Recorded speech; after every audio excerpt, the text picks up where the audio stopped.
So I'm just going to read this as other people are coming in so you can get a sense of where we're going tonight on the 7th and 8th law. And it's funny that it came at this time. It is believed that on this full moon, the moon showers on earth cool nectar of peace, along with the eternal nourishing power. It makes the mind peaceful and reduces the effect of pitta. So what's pitta? It's not heat. Fire. Pitta is heat. It's been described the night of Sharad Purnima as the night of the Rasat celebration of the reincarnation of Lord Krishna on the earth.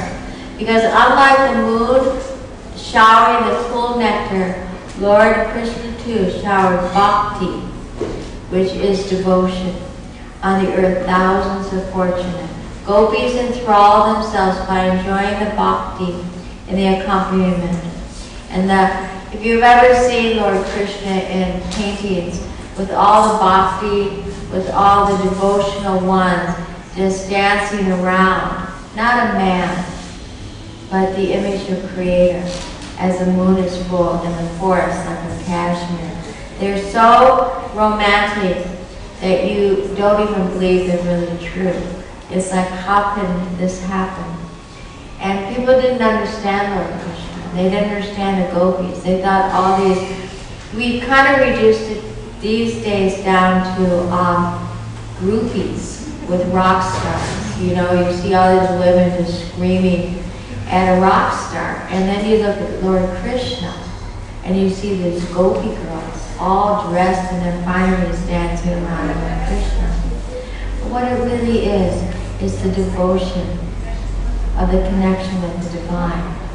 And because the female, which is in all of us, whether you like it or not, you have moon energy that makes you a nurture, that makes you soft, that makes you loving, that makes you caring, whether you're in a man or a woman's body, and true devotion of Creator. And that is what the subject matter tonight is really, that the happiness comes when we're focused on the good for all, when we're focused on higher consciousness, when we're focused on positive thinking, when we're focused on the possible rather than the impossible.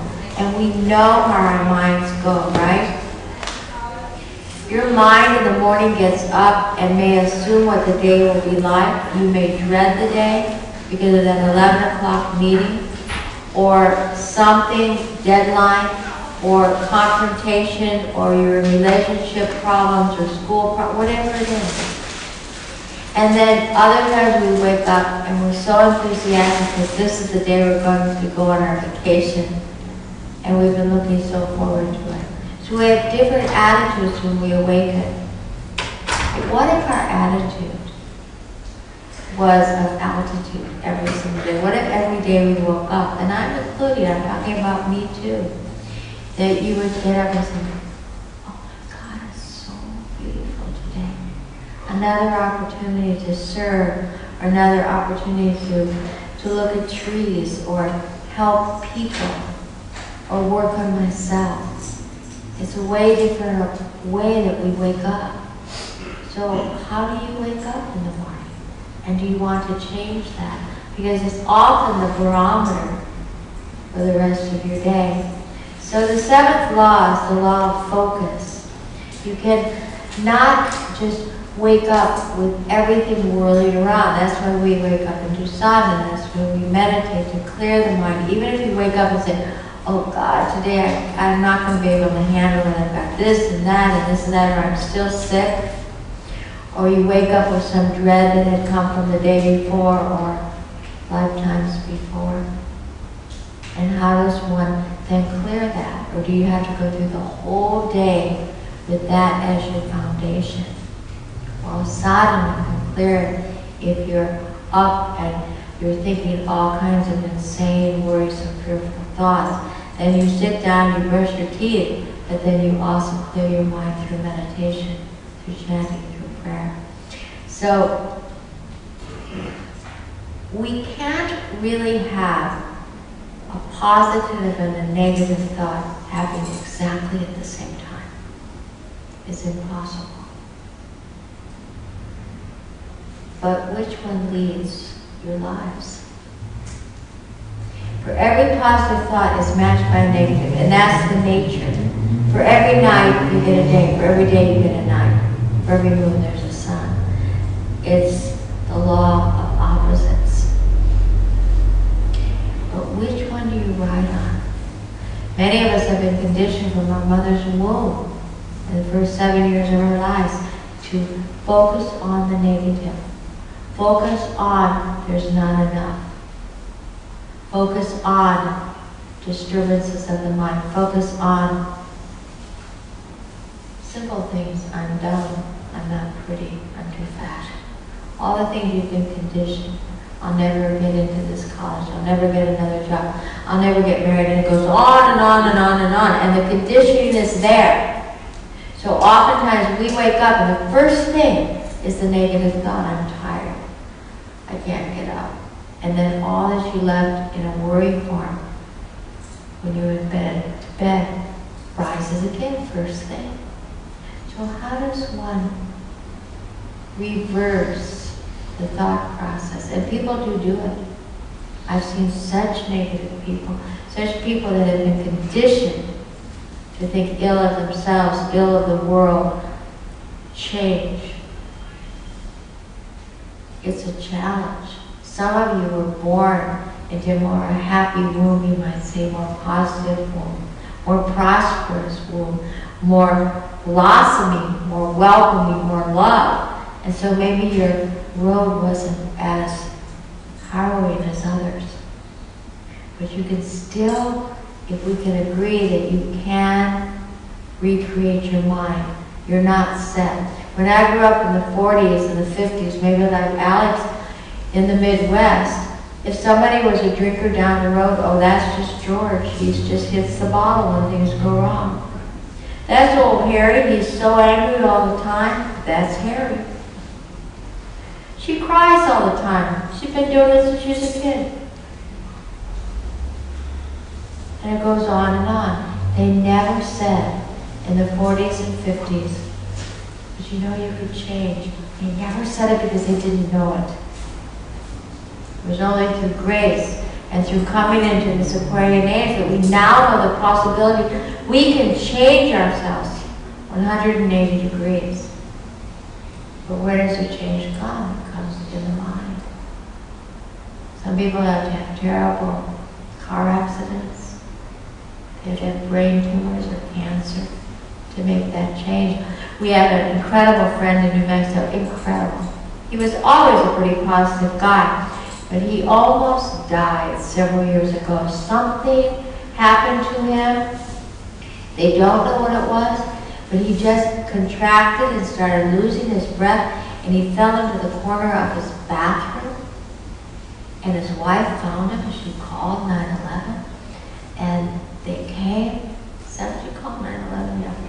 And as they were taking him out, he was seeing angels, and then all the people in New Mexico that work in the emergency and come, they're all our kids that graduated from our high schools, from our school in India. A lot of them were in their early 30s. So he looked up and he thought he was in heaven, and he saw these kids, and the lights above were the angels, and he was having a Vietnamic vision as he was dying. By the time they took him there, they never knew what it was, whether it was an allergic reaction, something or other. He's fine now, but he's a different person. Because he went to that other realm of the positive, of the heavenly realm. Now let us pray that none of us have to do that. But some of you have been in car accidents, or you've had situations in life where you were so broken, so heartbroken, so financially broken, so anything broken that there was nothing left except your relationship with God. But we don't have to go that distance. Maybe it's destiny that we will. But when you start waking up in the morning from now on, check it out. Can you first go into breath? Sound on the inhale, Nam on the exhale. Okay, the first thing that comes to your mind, can you condition like a dog? I finally got our 4 little Norwiches, Dorothy dogs, to all sit. They don't behave, they don't like to follow anybody's rules, but they all sit, of course, for a biscuit. They wouldn't even sit for a biscuit before. They were like that. But now, and they all have to sit. They're all different colors. 1, 2, 3, 4. They all have to sit like this, all together, or one doesn't get a biscuit. And I even raised my voice. I said, "Sit!" Sometimes they listen, sometimes they don't, but they mostly do because the biscuits are good. And I make them sit, and one goes, "Sit! You sit! Good."